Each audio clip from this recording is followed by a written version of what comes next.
അധ്യായം 47. സഞ്ജുവിന്റെ പെണ്ണുകാണൽ ചടങ്ങ് ആനുമായി നടക്കുന്നു. സഞ്ജുവും ആനും തൽക്കാലം പാരന്റ്സിന്റെ കണ്ണിൽ പൊടിയിടാൻ പരസ്പരം ഇഷ്ടമാണെന്ന് പറയുന്നു. അത് കഴിഞ്ഞ് ഹൈദരാബാദിൽ നിന്നും കാറിൽ വരുണും സഞ്ജുവും വീട്ടിലേക്ക് തിരിക്കുന്നു. വീട്ടിലേക്ക് വരുന്ന വഴിയിൽ കീർത്തിക്ക് എന്തെങ്കിലും ഗിഫ്റ്റ് വാങ്ങിക്കൊടുക്കാൻ സഞ്ജു വരുണിനെ നിർബന്ധിക്കുന്നു. വരുൺ കീർത്തിക്ക് റിങ് വാങ്ങിക്കുന്നു. കീർത്തിയെ പ്രപ്പോസ് ചെയ്യാൻ വരുണിനോട് പറയുന്നു. വരുൺ നിശബ്ദനായി ദേഷ്യത്തിൽ അവനെ നോക്കിയിരിക്കുന്നു.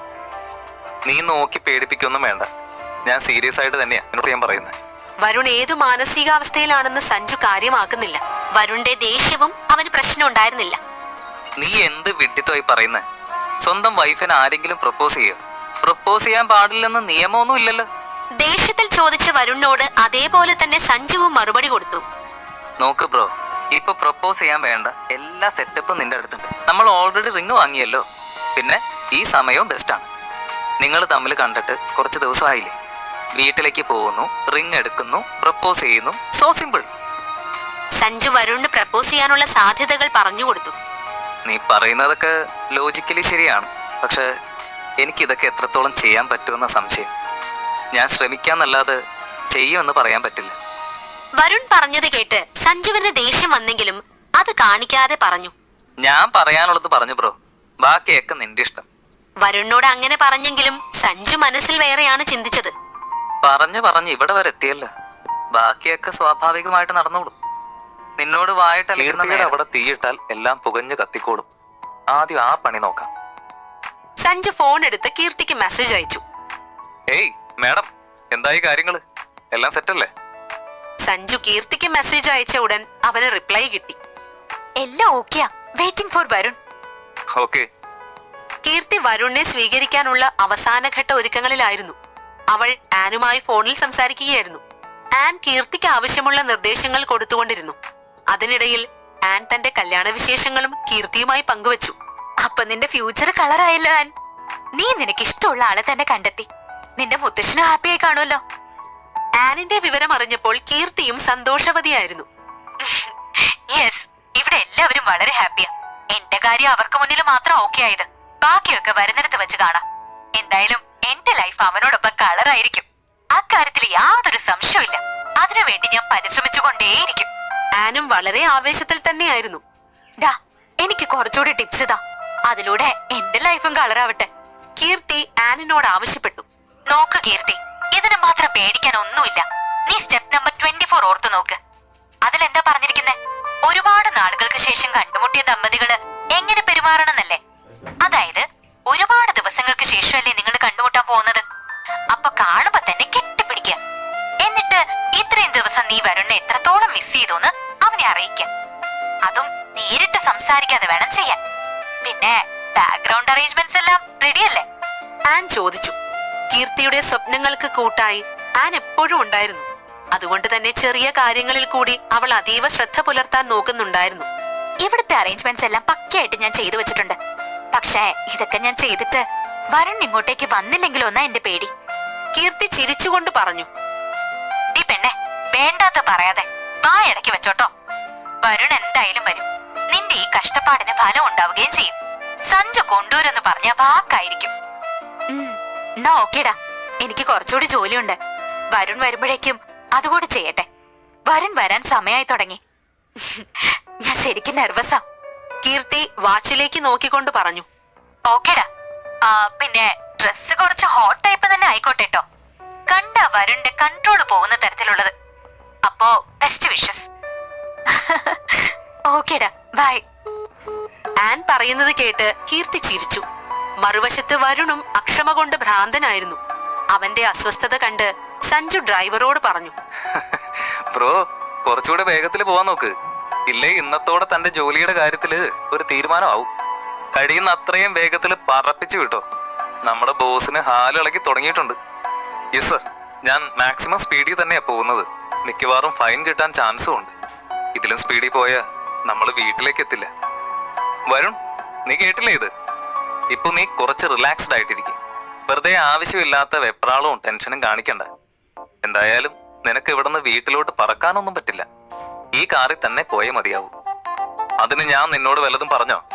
എനിക്കല്ല വെപ്രാളം, നിനക്ക. വെറുതെ ഓരോന്ന് പറഞ്ഞ് ചൊറിഞ്ഞോളും. മനുഷ്യനെ മെനക്കെടുത്താൻ.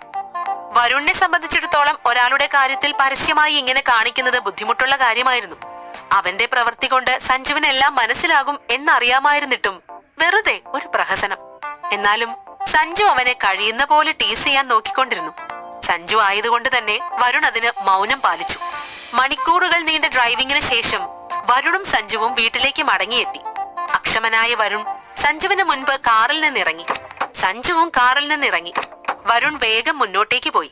സഞ്ജു ഡിക്കിയിൽ നിന്ന് ലഗേജും മറ്റും വേഗത്തിൽ പുറത്തേക്ക് എടുത്തു വെച്ചു. വരുണും കീർത്തിയും കണ്ടുമുട്ടുന്ന കാഴ്ച മിസ്സാക്കാൻ അവനും ആഗ്രഹം ഉണ്ടായിരുന്നില്ല. അവൻ ബംഗ്ലാവിനുള്ളിലേക്ക് കയറാൻ തുടങ്ങിയതും സെക്യൂരിറ്റി ചീഫ് വന്ന് അവനെ തടഞ്ഞു. സോറി സർ, നിങ്ങൾക്ക് അകത്തേക്ക് പോകാൻ അനുവാദമില്ല. ചീഫിന്റെ സംസാരം കേട്ടതും സഞ്ജു അയാളെ അമ്പരന്ന് നോക്കി. അവൻ മുഖം ചുളിച്ചുകൊണ്ട് അയാളോട് ചോദിച്ചു, വാട്ട് യു മീൻ? ഞാൻ അകത്തേക്ക് പോകാൻ പാടില്ലെന്ന്? പിന്നെ ഞാൻ എങ്ങോട്ട് പോകണം? എനിക്ക് മനസ്സിലായില്ല. സഞ്ജുവിന് ദേഷ്യം വന്നു. I am extremely sorry sir. നമ്മുടെ സെക്കൻഡ് ബോസ് പറഞ്ഞിട്ടുണ്ട് വരുൺ സാറിനെ മാത്രം അകത്തേക്ക് കടത്തി വിട്ടാൽ മതിയെന്ന്. നിങ്ങൾ അകത്തേക്ക് വിടണ്ടായെന്ന്. എനിക്ക് ആ നിർദ്ദേശം പാലിച്ചേ മതിയാവൂ. സഞ്ജുവിന്റെ ദേഷ്യം കണ്ട് ചീഫ് വളരെ വിനയാന്വിതനായി പറഞ്ഞു. അയാൾ പറഞ്ഞതുകൂടി കേട്ടതോടെ സഞ്ജുവിന്റെ ടെമ്പർ ആകെ തെറ്റി. ഹലോ, ഈ വീട്ടിലെ ഓണേഴ്സിന്റെ നമ്പറും ആയോ? എന്താണാവോ നിങ്ങളുടെ സെക്കൻഡ് ബോസ് എന്നെ മാത്രം വിലക്കുന്നത്? അതുകൂടി ഒന്ന് പറഞ്ഞതാ. സെക്കൻഡ് ബോസിന് വേണ്ടി മാത്രം ചില സർപ്രൈസുകൾ ഒരുക്കി വെച്ചിട്ടുണ്ട് എന്ന് തോന്നുന്നു. അവർക്ക് അവരുടേതായ പേഴ്സണൽ സ്പേസ് ആവശ്യമുണ്ട് എന്നാ പറഞ്ഞത്. അതിന് ശല്യമായ ആരെയും അങ്ങോട്ടേക്ക് കടത്തിവിടണ്ട എന്ന് പറഞ്ഞു, പ്രത്യേകിച്ച് സാറിനെ. വാവ്, വെരി നൈസ്. ഓക്കെ സർ, ഇനി പറ, എങ്ങനെയാ നിങ്ങൾക്ക് ഈ നിർദ്ദേശം കിട്ടിയേ? സഞ്ജുവിന് കാര്യം മനസ്സിലായെങ്കിലും അവൻ ഈ സെക്കൻഡ് ബോസിന്റെ രഹസ്യം ചോദിക്കുകയായിരുന്നു. അവൻ ഇവിടെ നിന്ന് പോകുന്നത് വരെ വരുൺ കഴിഞ്ഞാൽ അധികാരം അവന്റേതായിരുന്നല്ലോ.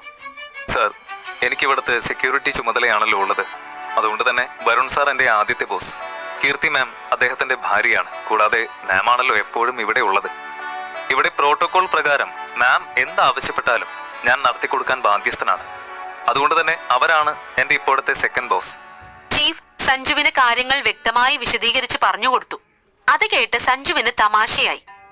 ഓ മൈ ഗോഡ്, അപ്പൊ സത്യത്തിൽ ഞാൻ ഇവിടെ ആരാണ് സർ? എന്റെ ഇവിടുത്തെ ജോലി നഷ്ടപ്പെട്ടോ? ഇല്ല സർ, കീർത്തി മാഡം കഴിഞ്ഞാൽ സാറ് തന്നെയാണ് ബോസ്. നമ്പറിൽ ചേഞ്ച് വന്നു എന്ന് മാത്രം. സഞ്ജുവിന്റെ ചിരി കണ്ട് ചീഫും ചിരിച്ചുകൊണ്ട് തന്നെ മറുപടി പറഞ്ഞു. ഓ താങ്ക് ഗോഡ്, എന്റെ ജോലി രക്ഷപ്പെട്ടു. ഭാഗ്യത്തിന് ഡീ പ്രൊമോഷൻ മാത്രമാണ് സംഭവിച്ചത്. ഓക്കെ എന്നാ, ഞാൻ നിങ്ങളുടെ ഡ്യൂട്ടി തടസ്സപ്പെടുത്തുന്നില്ല. സഞ്ജു ചിരിച്ചുകൊണ്ട് ഇതും പറഞ്ഞ് കാറിൽ വന്നിരുന്നു. ബ്രോ, ലോകത്ത് പെട്രോൾ കിട്ടാതെ ആവുന്നത് വരെ ഈ കാറാണ് എന്റെ വീട്.